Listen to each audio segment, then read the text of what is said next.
Fidèles téléspectatrices de la télévision News Magazine TV et amoureux du magazine Opinion, aujourd'hui nous sommes vendredi 20 février 2026.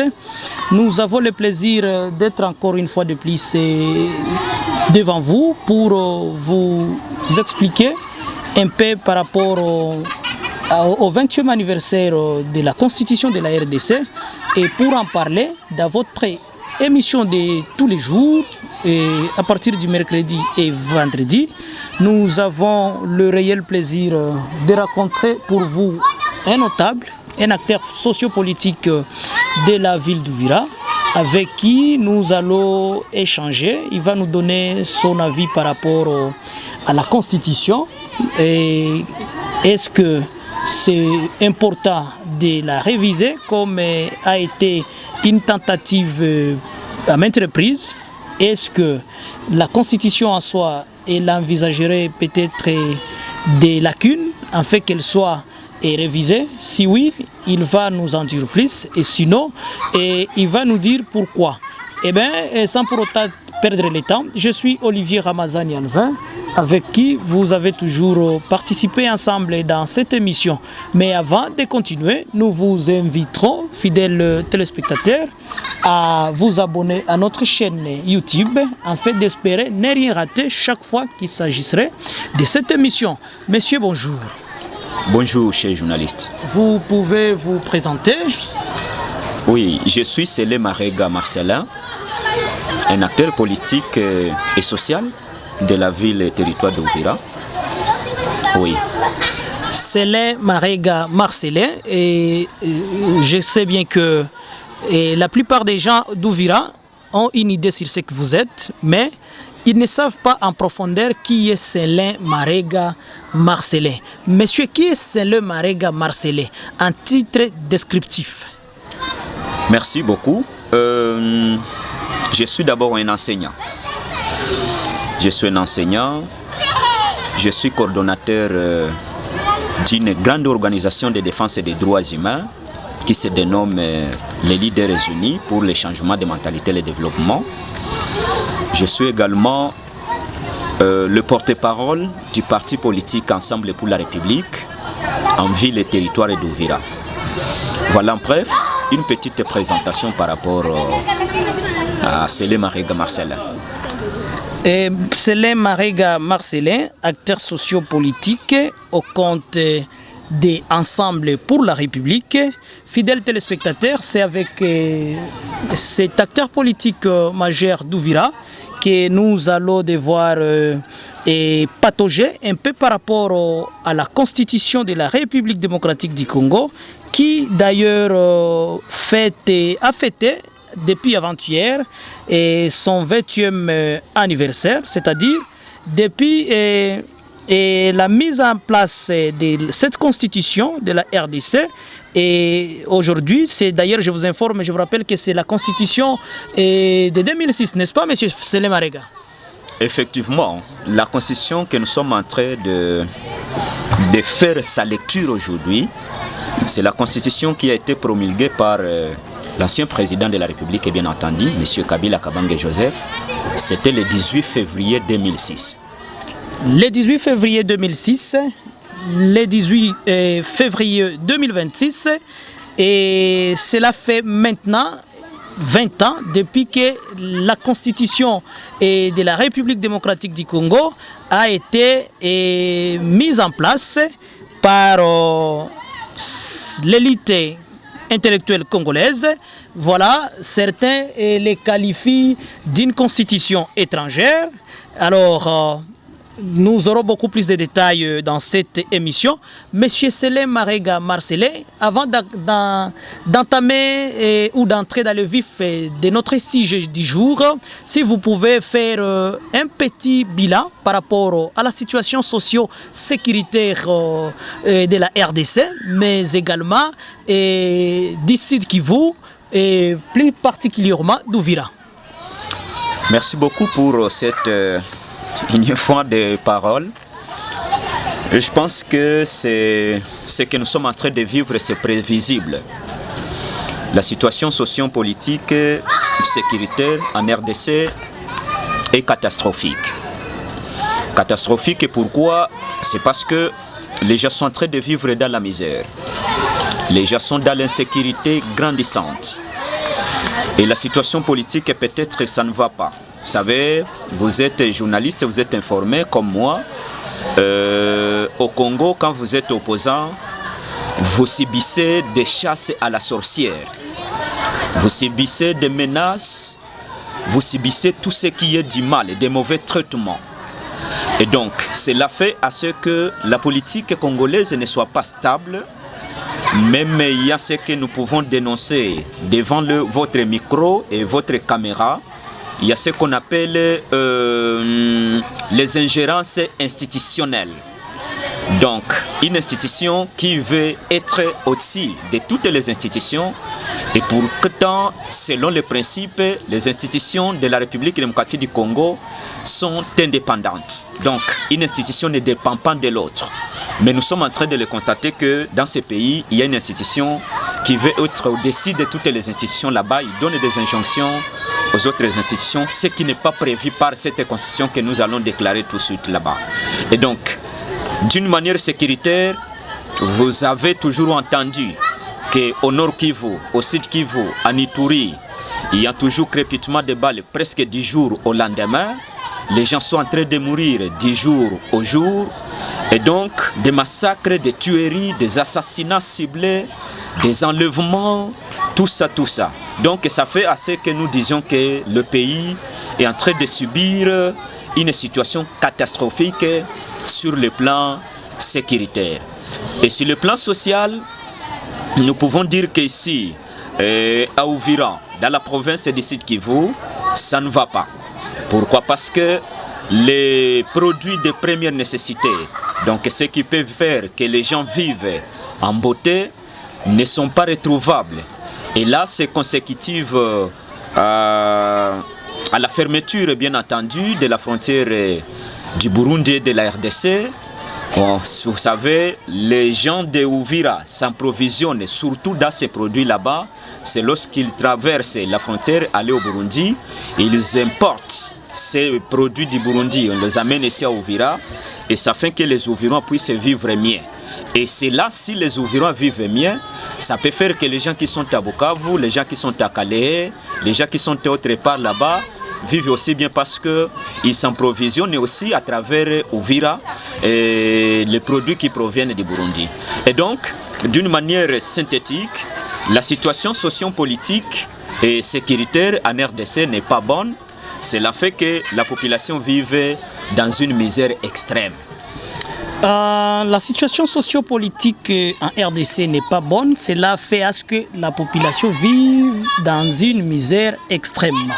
Voilà ce que je retenais. Monsieur Célin Marega, et il y a un dicton, un adage qui dit, et bien qu'on est acteur politique de l'opposition, parce qu'ensemble pour la République, n'est-ce pas, du président Moïse Katumbi Chapwe, et étant un parti de l'opposition, mais cela ne doit pas signifier que si ce qui est blanc, que vous les voyez en noir. Et pour ne pas quand même vous amener ou vous induire à devenir porte-parole du gouvernement en place, est-ce que, selon vous, y a-t-il un peu du blanc dans la gestion de la res publique ou tout est noir selon vous? Sincèrement, nous ne pouvons pas dire que tout est noir. Il y a des efforts qui sont en train d'être menés par les tenants du pouvoir de ces pays. Au niveau local, ici chez nous à Uvira, bon, on est en train de sentir qu'il y a un peu de calme pendant ces quelques temps, même si les alentours de la ville d'Uvira, donc quand je cite le moyen plateau et les hauts plateaux, et quelque part dans le groupement de l'Emera, ça crépite. Donc, nous pouvons dire qu'ici en ville d'Uvira, quand même, ça va un peu. Et cela peut me permettre de me dire que non, tout n'est pas noir, mais il y a une petite lueur d'espoir que, bon, si on pourra continuer comme ça, telle qu'on est dans la ville d'Ouvira, et si les autres entités peuvent avoir cette opportunité de vivre cette situation, bon, ça peut un peu s'améliorer. Mais au moins, les défis sont plus gigantesques, plus que le bonheur. Les défis sont plus gigantesques que les bonheurs. Oui, merci M. Sélé Marega. Du coup, nous entrons dans le vif de notre thématique d'aujourd'hui. Fidèles téléspectateurs, nous sommes magazine Opinion et pour les numéros de ce vendredi et de la semaine, nous avons jugé bon de rencontrer M. Sélé Marega, Marcelin, qui est un acteur politique d'ici de Kivu. Et avec lui, nous sommes en train de discuter sur les enjeux de l'ère, mais plus particulièrement la constitution de la République démocratique du Congo, instaurée le 18 février 2006 et qui célèbre déjà ses 20 ans d'anniversaire. Est-ce qu'elle a, et cette constitution, quand je dis elle a, je fais allusion à la constitution, est-ce qu'elle a tenu ses promesses de paix et de stabilité? Voilà la grande question. Donc nous allons parler du bilan et évaluation de cette constitution. Et là, nous verrons les acquis et faiblesses de cette constitution. Monsieur Sélé Marega, et cette constitution a réellement tenu ses promesses. Donc là, je fais allusion de paix, les promesses de paix et de stabilité. Si oui, et comment? Et sinon, pourquoi? Merci beaucoup, chers journalistes. Nous étions en train déjà de faire notre lecture par rapport à la 20e anniversaire de cette constitution du 18 février 2006. Vous savez, la constitution, c'est un livre contenant des articles. Et ces articles-là sont des lois, sont des principes qui aident aux tenants du pouvoir, ou soit les dirigeants, à leur orienter comment ils doivent diriger, comment ils doivent gérer les pays. Alors, quant à cette constitution, j'étais en train de me poser la question. 20 ans d'anniversaire de cette constitution. Est-ce qu'on peut dire que la constitution a échoué, ou soit ce sont les utilisateurs de la constitution qui auraient échoué? Voilà, j'étais en train de réfléchir dans ce sens là-bas, et j'ai fini par comprendre que non, parmi les constitutions du monde, je répète bien les constitutions du monde, la constitution de la République démocratique du Congo du 18 février 2006 est parmi les 3 meilleures constitutions du monde. 3 meilleures, je le dis bien. Donc, il y a la constitution française, il y a la constitution américaine et la constitution congolaise qui est la 3e. Pourquoi? Pourquoi c'est là? Parce que cette constitution, ou dans cette constitution, l'on a prévu presque tout pour qu'on puisse bien gérer ce pays qu'on appelle la République démocratique du Congo. Je vous dis la première chose. Quand vous parlez de la garantie des libertés et droits fondamentaux des citoyens congolais, cette constitution a bien, ou soit l'on a bien garanti, à son article 22, 23, 24 jusqu'à 26 de la Constitution, on a bien garanti les droits et libertés fondamentaux des citoyens congolais. Mais ces droits ici sont piétinés, sont sabotés, sont marginalisés par les tenants du pouvoir de ces pays. Deuxième chose, cette constitution a garanti 40% en guise de rétrocession des provinces dans ces pays, mais malheureusement, les provinces et les autres entités territoriales décentralisées sont en train de recevoir ne fût-ce que 10% des revenus de ces entités plutôt. Et donc vous allez comprendre que ces principes ici de rétrocession des provinces qui devront rester avec 40%, mais qui ne reçoivent que 10%, ils sont en train d'être violés par les tenants du pouvoir, donc les applicateurs de cette constitution. Troisième des choses, messieurs les journalistes, il y a la garantie où cette constitution ici proclame la sacralité de la vie humaine. Quand je parle de sacralité de la vie humaine, c'est stipulé sur l'article 16 de la Constitution, que la vie humaine est sacrée et l'État a l'obligation de la protéger. Mais je vous ai dit, quand on était dans le préambule, que chaque jour, les Congolais sont en train de perdre la vie, soit par des fusillades, soit par des assassinats, soit par des meurtres et tout consort. Donc vous allez voir que, au lieu que la vie humaine soit protégée, mais la vie humaine sont mises en danger. Donc, cela, ce ne dépend pas de la Constitution, mais la Constitution a garanti presque tout, mais qui est en train d'être violé par ceux qui devront réaliser ce qui est prévu dans la Constitution. Quatrième des choses, messieurs les journalistes, cette Constitution a garanti la redistribution équitable des richesses de ces pays.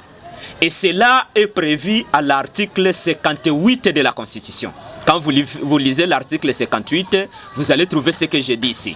Donc, l'État doit redistribuer les richesses du pays équitablement. Mais quand vous regardez dans ces pays, chers journalistes, vous allez trouver que le Congo a des classes de la population. Il y a les classes des plus riches et la classe des plus pauvres. Et pourtant, selon l'idée de cet article 58 de la Constitution, on ne devrait pas avoir les gens qui sont les plus riches et les autres qui sont les plus pauvres si on redistribuait les richesses du pays équitablement. Donc, vous allez voir que l'article ici est violé par ceux qui devront appliquer les principes et les articles de cette Constitution. Cinquième des choses, messieurs les journalistes, l'article ici a prévu l'indépendance des institutions de la République démocratique du Congo. Donc, quelles sont ces institutions? Il y a la présidence de la République, il y a le Parlement, il y a le pouvoir judiciaire et il y a une autre institution qu'on appelle le gouvernement. Donc, le pouvoir judiciaire ou soit le Parlement ne devrait pas dépendre des cours et tribunaux. Les cours et tribunaux non plus ne devront pas dépendre du gouvernement. Donc chaque institution a l'autonomie du pouvoir. Gestion. Voilà, donc chaque institution jouit de son autonomie de gestion. Mais allez voir maintenant ce qui se fait en RDC. Pour qu'un juge de la Cour constitutionnelle puisse prendre une décision, il n'attend que les injonctions qui proviendraient de la présidence de la République. Vous en êtes sûr? Mais je suis d'accord. Je vous donne un exemple, messieurs les journalistes. En 2018, quand on voulait juger Matata Mponyo, qui était l'ancien Premier ministre, le juge de la Cour constitutionnelle qui va se déclarer incompétent de juger un ancien Premier ministre, mais en 2023, chers journalistes, un juge de la Cour constitutionnelle qui va accepter qu'il est compétent de juger cet ancien Premier ministre. Est-ce qu'on a changé le droit? Question mark. Donc, question à se demander. Donc, vous allez comprendre que il a eu des injonctions qui proviendraient de quelque part pour qu'il puisse prendre cette décision-là d'accepter qu'il est compétent de juger un ancien Premier ministre et pourtant que la Cour qui est spécialisée ou soit qui est compétente de juger un ancien Premier ministre serait la Cour de cassation. Donc vous allez voir qu'il y avait des ingérences institutionnelles dans ces pays. Des ingérences supposées. Bon, moi je précise bien que c'est une ingérence parce que je ne pense pas que si le premier juge qui va se déclarer qu'il n'est pas compétent de juger un ancien Premier ministre, mais le second juge qui va accepter qu'il est compétent de le juger, est-ce que vraiment, vous pouvez comprendre, est-ce que le droit a changé ou le droit n'est pas changé? Le législateur qui est censé veiller au respect scrupuleux des articles de la loi, ou soit de la loi que lui-même a déclaré, a voté, mais malheureusement, aucun député, ni même le président de l'Assemblée nationale, n'avait pas déclaré pourquoi une cour qui a été incompétente en 2018 pourra être compétente en 2023. Donc vous êtes en train de voir qu'il y a des ingérences institutionnelles. C'est pourquoi aujourd'hui, une cour peut prendre cette décision, mais quand on change le président de cette cour là-bas, l'autre vient, il change la position, il prend une autre décision, contrairement à celle qu'a pris son prédécesseur. Donc, nous sommes en train de voir quelque part qu'il y a des ingérences institutionnelles. Sixième chose, messieurs les journalistes. Cette constitution ici a garanti la bonne gouvernance. La bonne gouvernance, c'est quoi? C'est la gouvernance qui répond aux désidératants de la population. Vous savez, quand vous lisez l'article 5 de cette constitution ici, cet article-là dit que, à son alinéa premier, il dit que tout pouvoir émane du peuple. Ça veut dire que c'est le peuple qui donne le pouvoir aux dirigeants. Évidemment. Ces dirigeants là-bas qu'on donne le pouvoir doivent travailler au bien-être, pour le bien-être, n'est-ce pas, de la population qui leur avait donné le pouvoir. Mais malheureusement, toutes les misères que la population est en train de subir aujourd'hui, moi, je le dis bien, que ça proviendrait des dirigeants. Parce que pas de la Constitution, mais des dirigeants. Non, la Constitution